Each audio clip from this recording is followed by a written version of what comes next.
Good morning, afternoon, or evening, dear viewers. My name is Mike, and I like Pokemon, and I love shiny Pokemon. Most of my experience with shiny hunting comes from method hunting, but I've recently come to love full odds, thanks to people like Absolblox Pokemon, Gen3 Hunter, and many more. Anyway, welcome to my first video. I'm sure you're able to tell, but I am not a video editor, nor do I have any experience or equipment for this sort of thing. My capture card was some generic no-brand thing from Amazon for 20 bucks, and my audio comes straight out of a headset. Regardless, I hope you enjoy watching me hunt for shinies. Roaring Moon is the Dark Dragon Paradox Pokemon, exclusive to Scarlet version. It's only found in caves or underground at an incredibly slim rate in Area 0. Lore-wise, it's considered to be a counterpart to Salamence and its Mega Evolution, or a version of Salamence from an alternative timeline, forced into the current world from Professor Sada's time machine. In my opinion, it's one of the best shinies in both games, and today we are hunting it at full odds. Why would I take on this challenge? I started a shiny-only playthrough of Scarlet early 2024. Once I completed the base game, I wanted to take on the DLCs in the same way. While most hunters hunt for their shinies in new areas, I wanted to take something from Paldea with me. However, there was something I didn't realize. This would be the longest hunt of my shiny career. I never expected to phase as much as I did, but I had fun along the way. For the most part. As mentioned before, Roaring Moon is a rare spawn in Area 0, and without any encounter boosts, you may only see a handful while running around. When I first started the hunt, I hadn't even unlocked 6-star raids, and I had 0 Herba Mystica, so I used the Great Avocado Sandwich to boost dragon spawns. This only gives a dragon encounter boost level 2, but it was enough, for the most part, to see more Roaring Moons. There are other dragons that walk alongside Roaring Moon, Gible, Gabite, and the bane of this hunt, as well as. On top of that, the boost unfortunately does not exclude non-dragon spawns. So we will also see Graveyard, Houndstone, Sneasel, Weevil, Lycanroc, Golduck, Vaporeon, Espeon, Umbreon, Chansey, Sableye, Fluttermane, with the occasional Screamtail or Drafrig stuck in the wall. Another crucial piece of this puzzle is some of the Pokemon will spawn in packs of 5, greatly reducing the single spawns, especially Roaring Moon. Graveyard and Houndstone, Sneasel and Weevil, Palmy and Palmo, Gible and Gabite, all included. Thankfully, there are ways of almost completely eliminating these pack spawns. Usually when hunting in these games, it feels best to run around as quickly as possible, despawn Pokemon as fast as possible, and then see more Pokemon. But when there are as many pack spawns as there are here, slow and steady wins the race. By managing how many Pokemon you're despawning, you can increase the number of single spawns. I'll leave a link in the description to an Also John Plays video going into more detail about this strategy. I didn't know this when I started the hunt, but you'll see the difference in the clips to follow.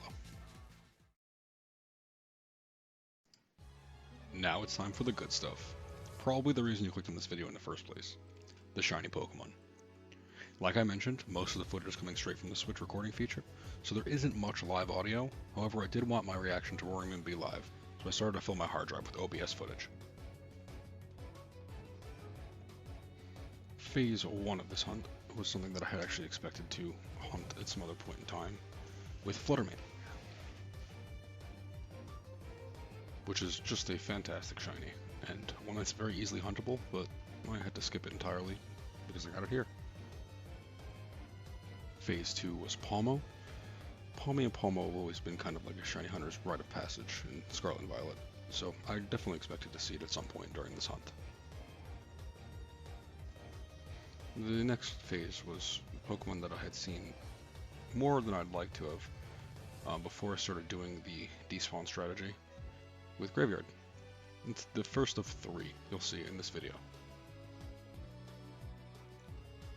The 4th phase was something super unexpected and is probably more rare than Roaring Moon is in this area. A nighttime only spawn with Umbreon. You can probably see in the clip that I was pretty flustered and kind of mashed a ton of buttons while trying to save. Phase 5, Sableye, little jewel guy. He was one of 2 to come up during this hunt, and I can't say I'm too upset because it is a really good shiny. Phase 5 was Gabite, one of 2 that I saw during this hunt. I expected to see a few more of Gabite and Gible, but I guess I kind of got lucky.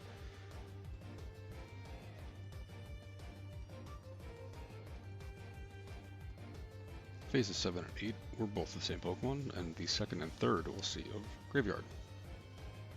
Thankfully, the last. Phase 9 was the first of way too many Swellis. It's just one of those Pokemon that I don't think I'll ever be happy to see again because of this hunt. The next 5 phases, 10, 11, 12, 13, and 14, I'm just gonna power through because most of them were repeats and one of them was a Golduck. Yeah. Phase 15 was less of a phase and more of a I needed a break from this hunt, I guess. I went to a different part of Area 0 and I did a really quick hunt for Great Tusk. It only took like 2 days of hunting. It's an isolated spawn with any level of fighting sandwich, it seems. Great shiny, and yeah, I just needed a break from all of the phases. Phase 16 was just another Golduck, so I'm gonna kind of skip past that one. Phase 17, however, was a new Pokemon to this hunt, Lycanroc, who I was kind of surprised took so long to show up, but it happened during the time where I first started using OBS to record footage and try to get some live audio, and I was doing a mic test during this, and it kind of threw me off a little bit. More so because none of the audio from the actual recording even worked because I had my OBS settings all messed up, but I was really happy to see this one. Phase 18 was Sneasel, who was another Pokemon that I was pretty shocked that I hadn't run into earlier because it is a pack spawn and does seem to spawn pretty frequently. It's a really vibrant shiny that sticks out among the cave background of this area, and I really wasn't too upset to see it, although it is one that I have many of in other save files. The next 3 phases, 19, 20, and 21, were all Zwellis. Really, nothing much else to say about that, just some more green dragons. Yep. Phase 22 was one that I actually hadn't seen at all throughout the hunt yet, which I was very shocked about because it is a pack spawn with Gibble. It spawns with the Gabites, and I happened to hit 2 Gabites before I hit the single Gibble, even though they're the ones that spawn in 4. Gabite only spawns in the 1.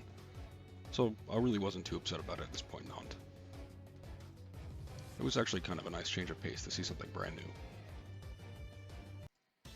It was after this point that I wanted to change up pace again a little bit, so I decided to go back and do all the gym reruns and finish up the whole league quest line so that I can get some Mystica and do Encounter Power 3, no Shining Power, still full odds. And it actually took a while for me to find the next shiny here.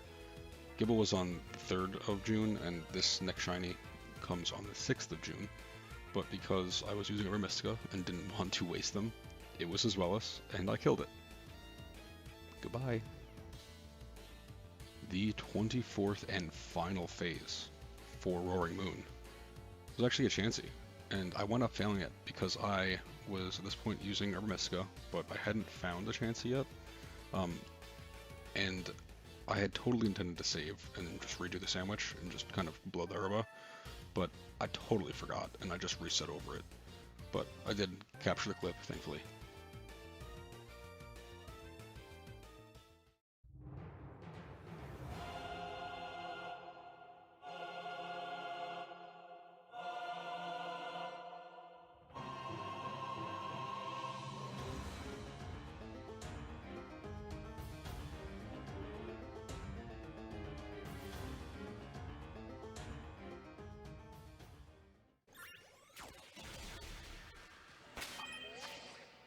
Oh my god. Oh my god. Finally. Finally. It's finally here. Oh my god.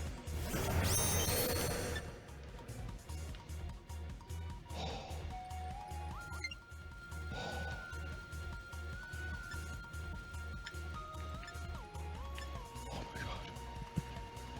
Holy shit. Holy shit.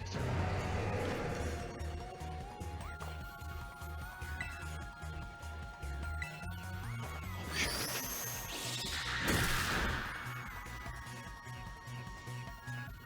Oh my god.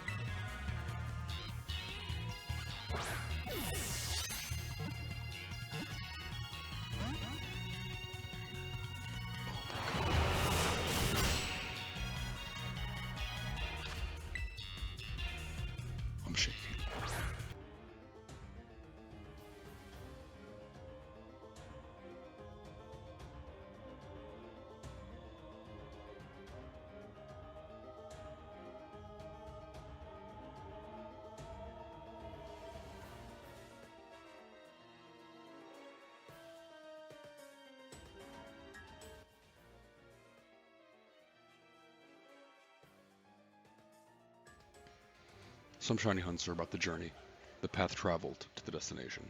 But in this case, after 24 phases, I was happy for it to be over.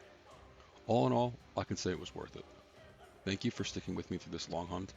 Please feel free to leave any suggestions or feedback in the comments, and I hope to be posting more in the near future. On to the next one.